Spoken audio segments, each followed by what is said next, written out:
Good afternoon, class. In today's video, what I'd like to do is talk about the gas laws and how they affect chemistry.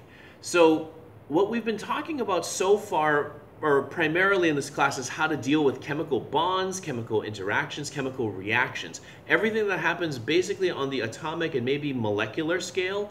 However, now we do have to move on because the next level is not just how molecules interact with each other, how compounds interact with each other. It's more of how do groups of objects interact with each other, because that's also what chemistry is about. It's what makes chemistry interesting, but it is also what makes chemistry very difficult.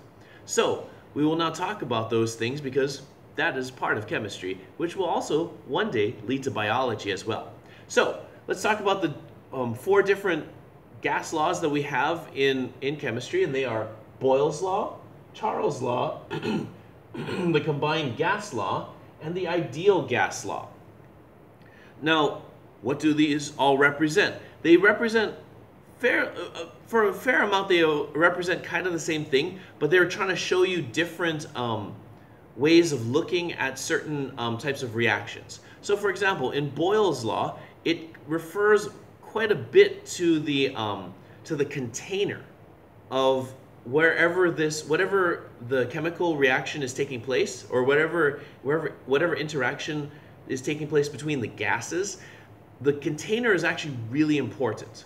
That container would be governed by Boyle's law quite a bit because gases, as we recall, are formed, they take the shape of the container and they're very loosely bound to one another. They're high energy, they hardly interact with one another.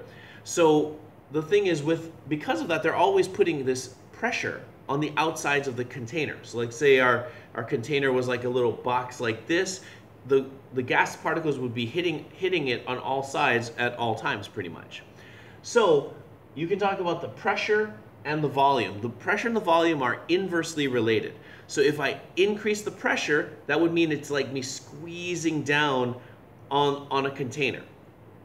Likewise, if I expand the volume, the pressure goes down. And you can imagine this kind of like in certain scenarios, or even or for example, if you've ever taken a water bottle and squeezed it, if it's full of water and you squeeze the water bottle, the water comes out. Versus if you squeeze the water bottle prior, then you stick it into water and let it go, it will suck in the water because the volume will expand, and so the pressure will go down. And if the pressure goes down, that means there will be higher pressure outside the water bottle, and then the water will rush in. So that's how to think about Boyle's law. Let us move to Charles' law. What this is talking about is the relationship between the gas and the volume of the container. So it's kind of the relationship between the container and the gas itself.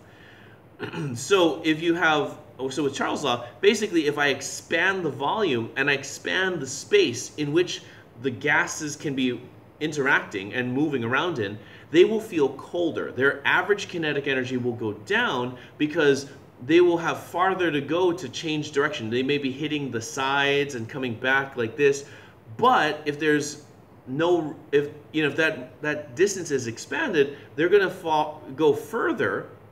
They have to travel a further distance to hit the wall and bounce back. So therefore, the average in the kinetic energy of that whole gas bundle inside of that volume will be lower. And so that's basically what it's saying.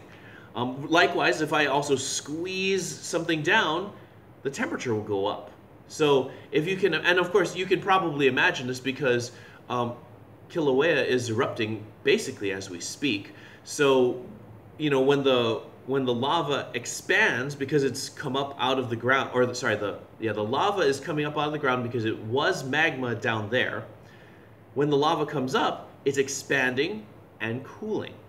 Versus when it was down inside of the earth, it was a bunch of magma which was getting compressed by all of the weight of all the rocks above it, just pressing down on that lava. So that's what kept the rocks hot. That's one of the methods of keeping the rocks hot. Obviously, this is a liquid and it's liquid rock. So the rules of these gas laws don't necessarily apply. as cleanly as they do to something like air.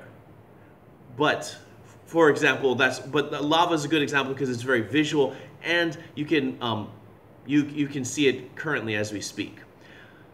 So that concludes Charles' law. Let's talk about the combined gas law. That is basically how the whole system interacts with itself.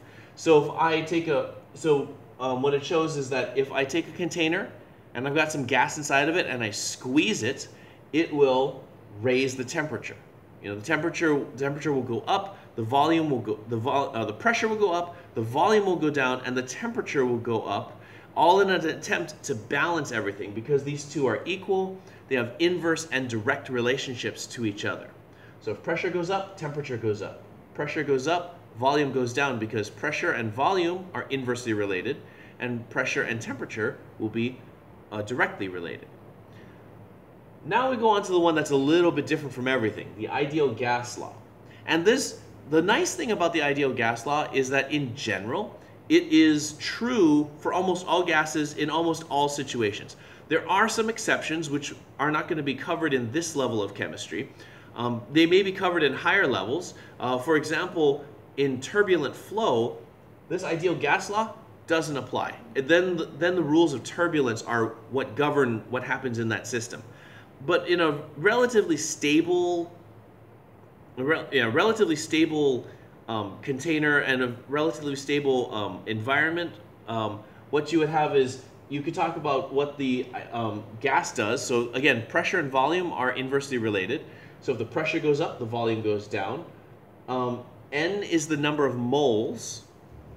R is this gas constant, which is something found by experiment. You can look that up as well.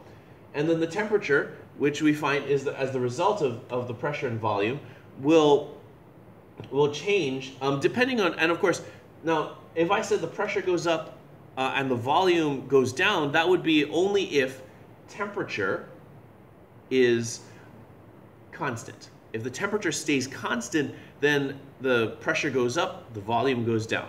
But if the volume is fixed, let's say, but I turned up the pressure, then the temperature would go up because of this relationship. So the ideal gas law works for most gases in most scenarios, but when you're starting to talk about things where there's chaotic flow or things like that, or a lot of turbulence, then you have to watch out, because then this law doesn't apply as well, and you need other tools. But for what we're doing in chemistry right now, this is a good enough this is a good enough example of it, or this is a good enough rule to get you through all of the rest of the chemistry problems for this level of chemistry. So that concludes our little foray into the gas laws. Good luck in your studies.